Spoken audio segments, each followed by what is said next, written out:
12:03 here on a Wednesday. What do you say? One more hour here of the program. Appreciate you being here on this Wednesday edition of the show.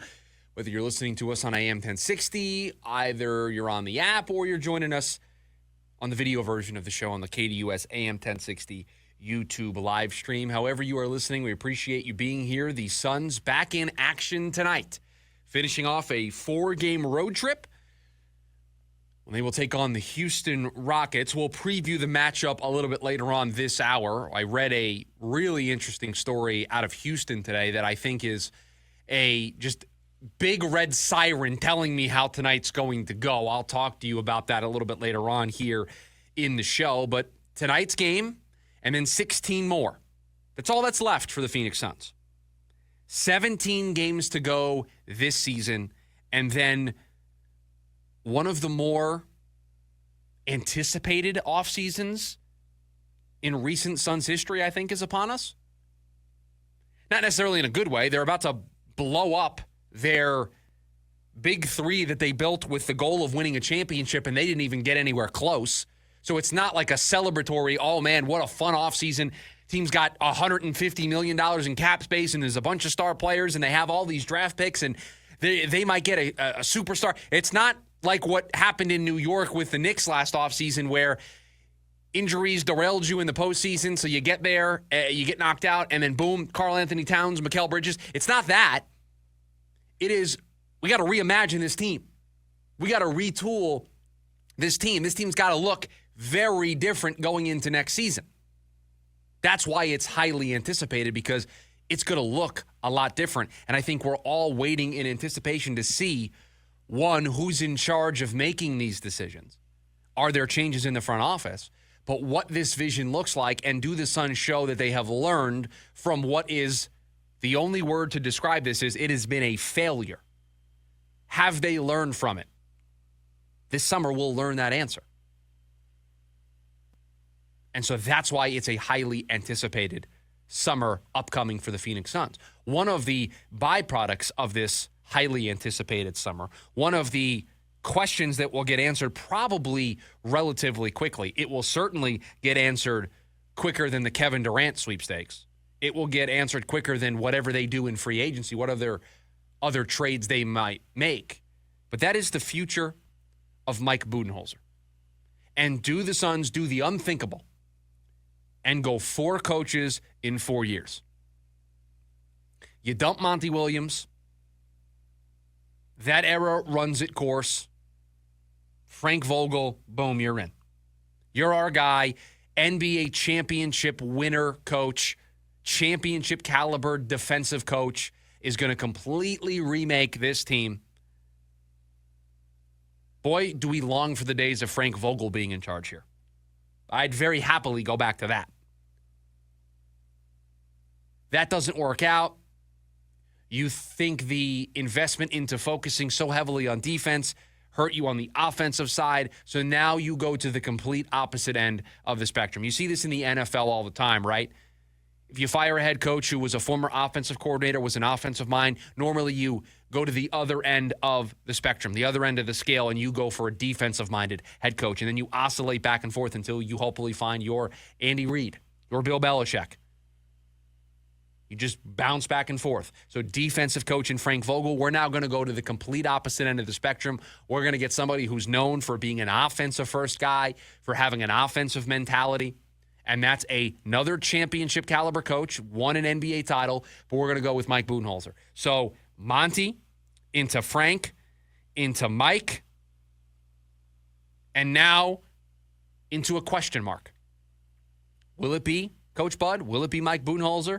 Or will it be somebody else? Will it be a 4th coach in 4 years? And just saying that sentence out loud, it probably made some of your stomachs churn. You don't necessarily love the idea of going 4 coaches in 4 years. It just reeks of instability. It reeks of a front office and an ownership group that has no idea what they're doing. Is that really going to be the selling point for prospective free agents? Because remember, no matter what you do with the coach, this roster is going to look a lot different, and you're going to have to usher in another era of Suns basketball, and you're going to have to attract free agents. You're going to have to go out and make a sales pitch to guys to join your team when you're ready to build the next version of the Phoenix Suns, a championship version of the Phoenix Suns. Do you really want the stigma that is attached to that of you fired 4 coaches in 4 years? Or you had 4 coaches in 4 years? You fired a coach 3 consecutive off seasons? That stigma hurts. That stigma has an impact. It is going to make people think twice about wanting to join the Phoenix Suns. The play is also going to make them wonder about joining the Phoenix Suns. They're going to ask Tyus Jones, Mason Plumlee, Yusuf Nurkic. They're going to ask those guys about their time in Phoenix.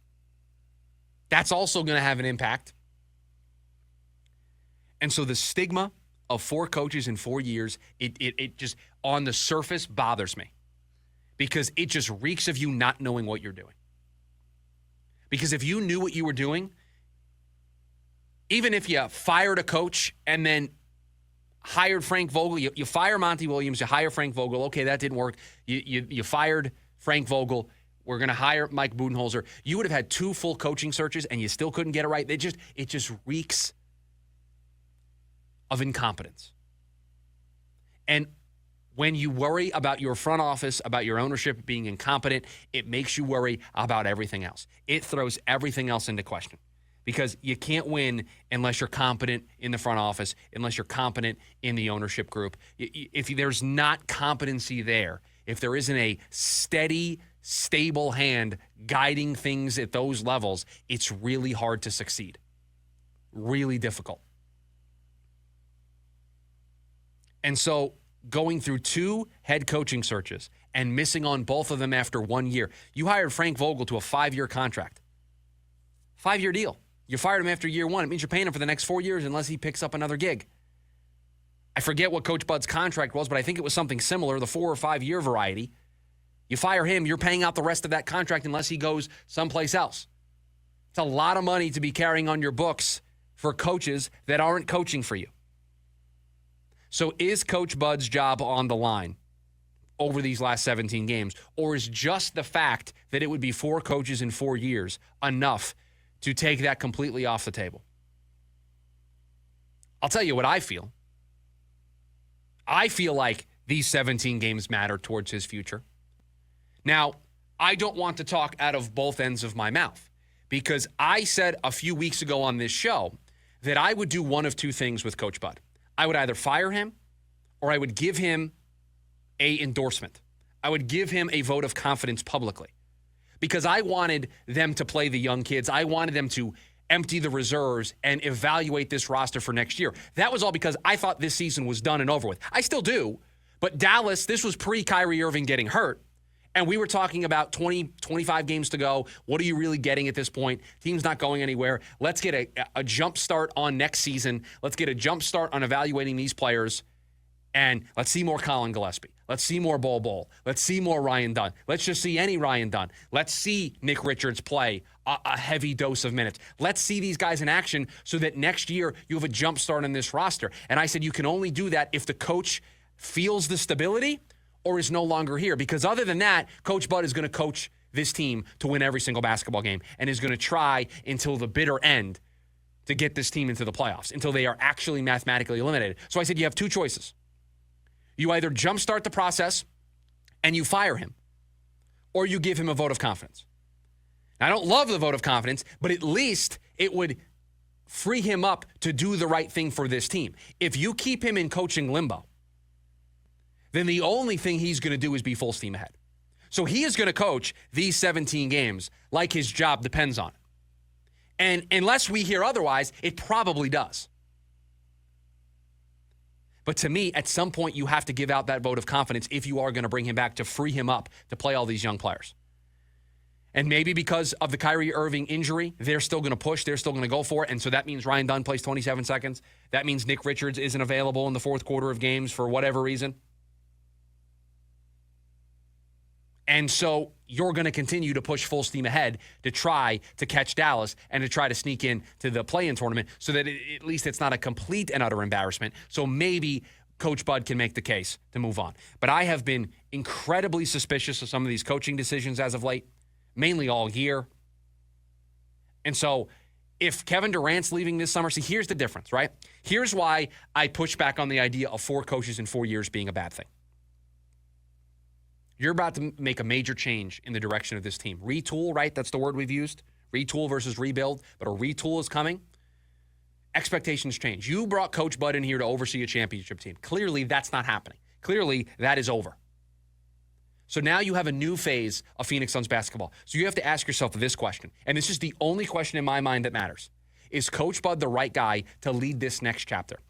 Is Coach Bud the right guy to oversee a retool? Coach Bud, Frank Vogel, they were brought in here to oversee a championship window. This summer, you are putting that championship window, you're slamming it shut. You're closing it. You're not opening that window up until it's springtime again, right? It's the winter. I'm not letting the snow in. I'm slamming the window shut. That's what you're doing this summer when you trade Kevin Durant. The only question you have to answer is Coach Bud the right guy to oversee that process? And I'm sorry, but from what I have seen so far, my answer is no. And so that means I'm making a coaching change. If I'm willing to accept the financial ramifications of that, of paying multiple coaches, then I'm doing it. I don't care if it's a bad PR hit. I don't care if the rest of the league looks at me funny for 4 coaches in 4 years. I need to make sure I get this right. This is the most highly anticipated Phoenix Suns summer in a really long time. Why? Because they have to get this right. If they want this to be less painful, if they want this to not be a 5, 7, maybe 10-year process where you are just bottom of the barrel, picking in the lottery every year, and it is just a bad season after bad season. If you want to avoid that, if you want this to be some quick pain, a Band-Aid fix, 2 or 3 years, retool, we're right back, then you have to get this summer right, and that includes making the coaching decision. So this is the question I want you to think about over these final 17 games while you're watching this team play. And maybe you've already come to this conclusion, but I'd ask you to give it the rest of these 17 games.